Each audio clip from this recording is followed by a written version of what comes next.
Como você pode evitar perder músculo e osso conforme os anos passam? É possível chegar aos 85 em boa forma física? Quais elementos você precisa modificar na dieta? Que tipo de exercício você precisa começar a fazer? Quando você deve começar a fazer isso? Somos uma sociedade frágil cada vez mais e temos que assumir isso se quisermos melhorar. Frágil não é apenas um adjetivo, não é apenas a definição de fraco que pode se deteriorar facilmente. Não, é um termo clínico bem definido que se refere a uma situação muito perigosa. Situação que te aproxima da doença e de não conseguir cuidar de si mesmo. Sua fisiologia é regida por um princípio imutável e inescapável. Use-o ou perca-o. Não paramos de nos mover porque envelhecemos. Envelhecemos porque paramos de nos mover. Neste vídeo de quase 2 milhões de visualizações, explicamos como evitar a perda de massa muscular associada à idade. Ou seja, a sarcopenia. Termo com o qual você já deve estar familiarizado. Hoje falamos de algo mais complexo, mais relacionado. Vamos um passo além. Como evitar a perda de músculo e osso e o acúmulo excessivo de gordura? E você dirá, esses 3 tecidos têm algo a ver? Músculo, osso e gordura. Como eles se relacionam? Você está prestes a descobrir. A maneira mais direta de explicar seria que o excesso de gordura deteriora o osso e o músculo. Isso resulta em uma condição potencialmente fatal chamada obesidade osteosarcopênica. É o estado mais avançado de deterioração da composição corporal de um ser humano e aproxima você da morte. Repito, é a pior composição corporal que você pode ter em sua vida.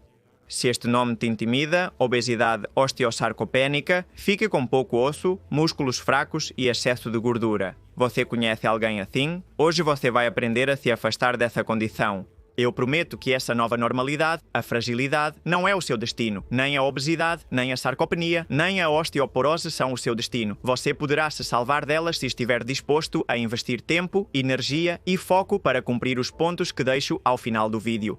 Como chegamos até aqui sem perceber? Até agora, consideramos o músculo fraco, o osso frágil e o excesso de gordura como entidades separadas, com diagnósticos separados e estanques. Mas isso é um erro. Eles estão totalmente interconectados. Podemos pensar que o tecido adiposo, à medida que ganhamos gordura, apenas se expande, aumenta de tamanho. Você come e fica maior. É isso. Mas não é só isso que acontece. Também adoece, muda sua quantidade, mas também sua qualidade. À medida que precisam acumular mais gordura, os adipócitos se hipertrofiam, aumentam de tamanho, gerando mais e mais estresse na célula.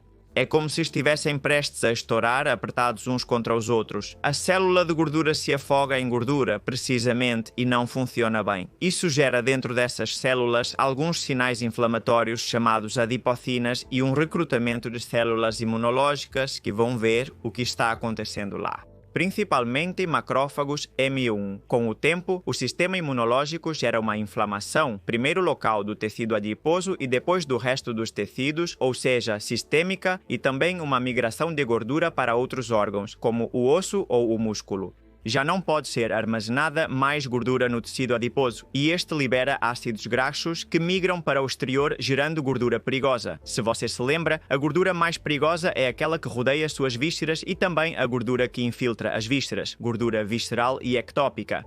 O que temos até agora? Pois um acúmulo excessivo de gordura, uma gordura doente e inflamada e o derrame ou o derramamento de gordura para vísceras e outros tecidos. Claro, quando falamos de gordura visceral e ectópica, todo mundo pensa no fígado gordo, gordura que vai para o fígado, certo? Mas ninguém pensa no osso e no músculo. E justamente essa migração de gordura também afeta esses dois órgãos e os afeta muito. Por que o excesso de gordura deteriora o osso? Vamos falar sobre o osso gordo. Em primeiro lugar, na gordura doente são produzidas moléculas chamadas microRNAs, que são envolvidas em vesículas e são exportadas para o osso. Lá, algumas dessas moléculas extracelulares inibem a formação de novo osso e promovem sua reabsorção, sua eliminação, aumentando os osteoclastos, que são células come-coco que vão comendo o osso. Mas não é só isso. Esses sinais anormais que a gordura dá ao osso geram expansão do tecido adiposo dentro da medula óssea. Aumentam as células de gordura ao mesmo tempo que se forma cada vez menos osso. Isso altera a microarquitetura óssea, aumenta muito a fragilidade do osso e deteriora a função imunológica. Lembre-se que na medula óssea se originam todas as células sanguíneas e no músculo ocorre algo semelhante. O excesso de gordura deteriora o músculo, tornando-o infiltrado de gordura. Um músculo assim perde a capacidade de enviar sinais saudáveis ao se contrair. Se você se lembra, o músculo ao se contrair gerava sinais chamados mioquinas ou exerquinas, que chegam a outros órgãos, mas também vai perdendo a capacidade de receber sinais saudáveis do osso e gordura. Esta comunicação entre os três órgãos se altera totalmente e todos os três saem perdendo. Finalmente, essa excessiva infiltração de gordura anormal contribui para o que se conhece como dinapenia ou perda de força. Então, temos uma grande quantidade de pessoas lá fora que unem obesidade, osteopenia ou osteoporose, sarcopenia e dinapenia.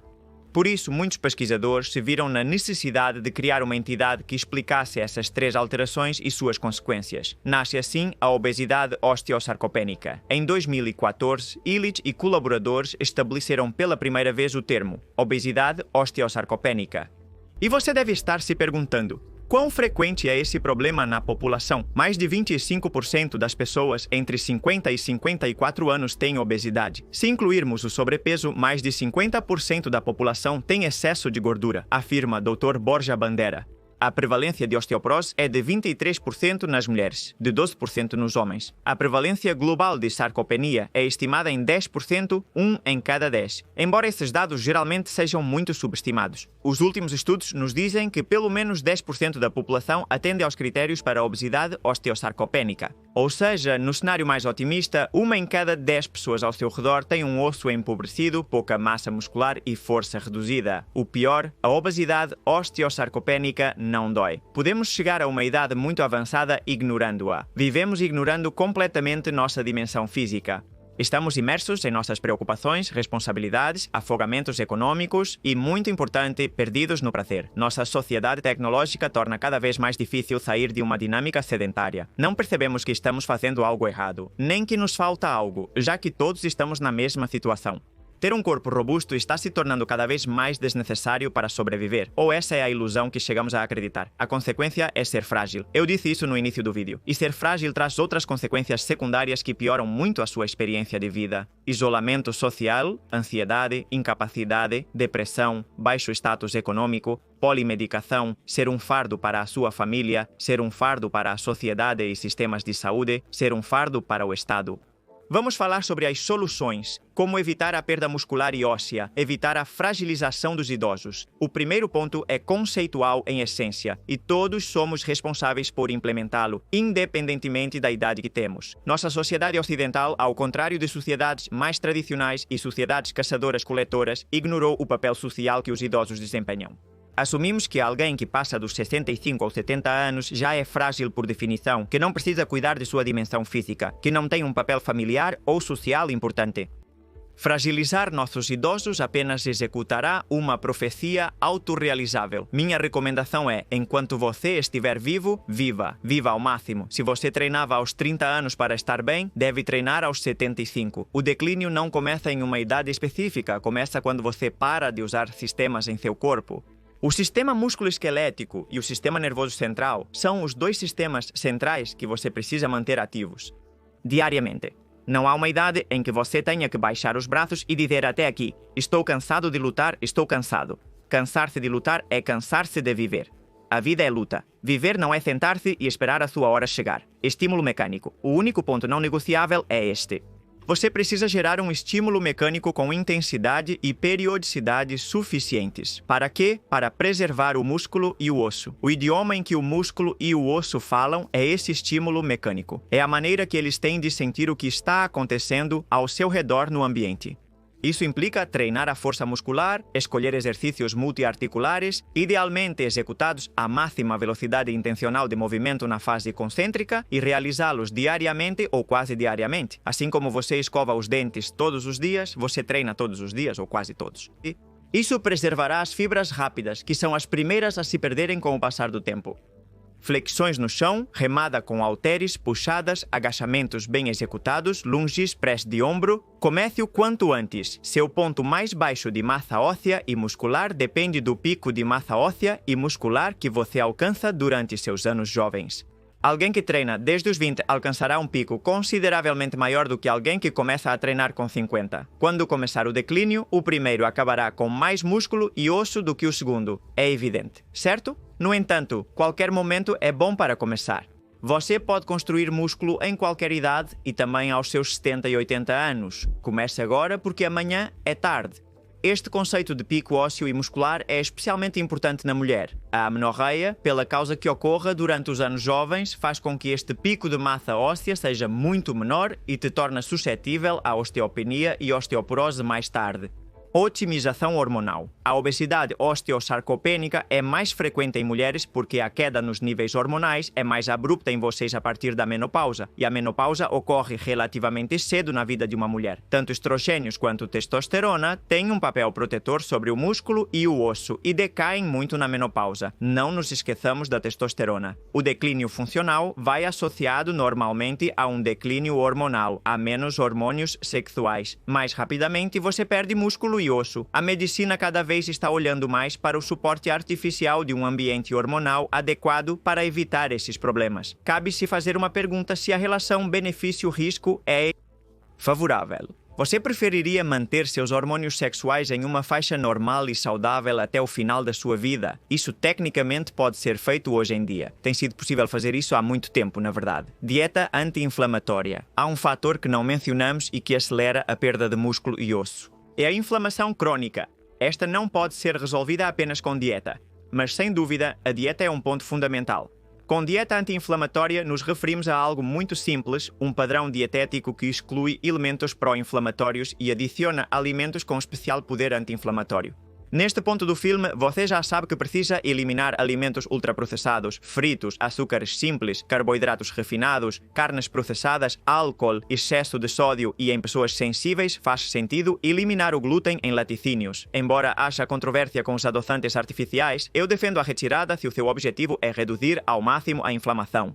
Em relação aos alimentos, a incluir frutas e vegetais, com ênfase nas crucíferas, chá verde, cacau puro, frutas secas, legumes, probióticos e alimentos ricos em ômega 3, especialmente peixe azul. Não esqueçamos o azeite de oliva extra virgem e especiarias como cúrcuma e gengibre.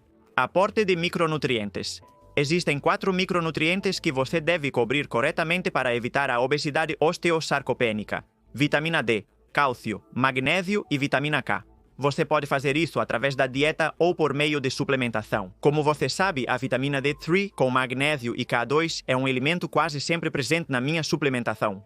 Consumo adequado de macronutrientes e energia. Não se esqueça dos macronutrientes. O mais importante de longe é a proteína. Escolha fontes de proteína de qualidade e atinja pelo menos 1,6 gramas por quilograma de peso por dia. Esta mudança ajudará a preservar músculo, osso, mas também é importante para manter a massa gorda sob controle. Quanto aos carboidratos e energia, há uma contradição importante que requer um ponto de equilíbrio difícil de conseguir. Por um lado, restringir muito os carboidratos e a energia, ou seja, as calorias, ajuda a perder massa gorda, mas por outro, deteriora consideravelmente o osso. E quando não há treinamento, também o músculo. Por isso, é tão importante treinar e manter-se ativo. Isso permitirá uma ingestão de energia e carboidratos suficientes. Suficientes para quê? Para manter o tecido muscular e ósseo em forma sem aumentar muito a sua porcentagem de gordura.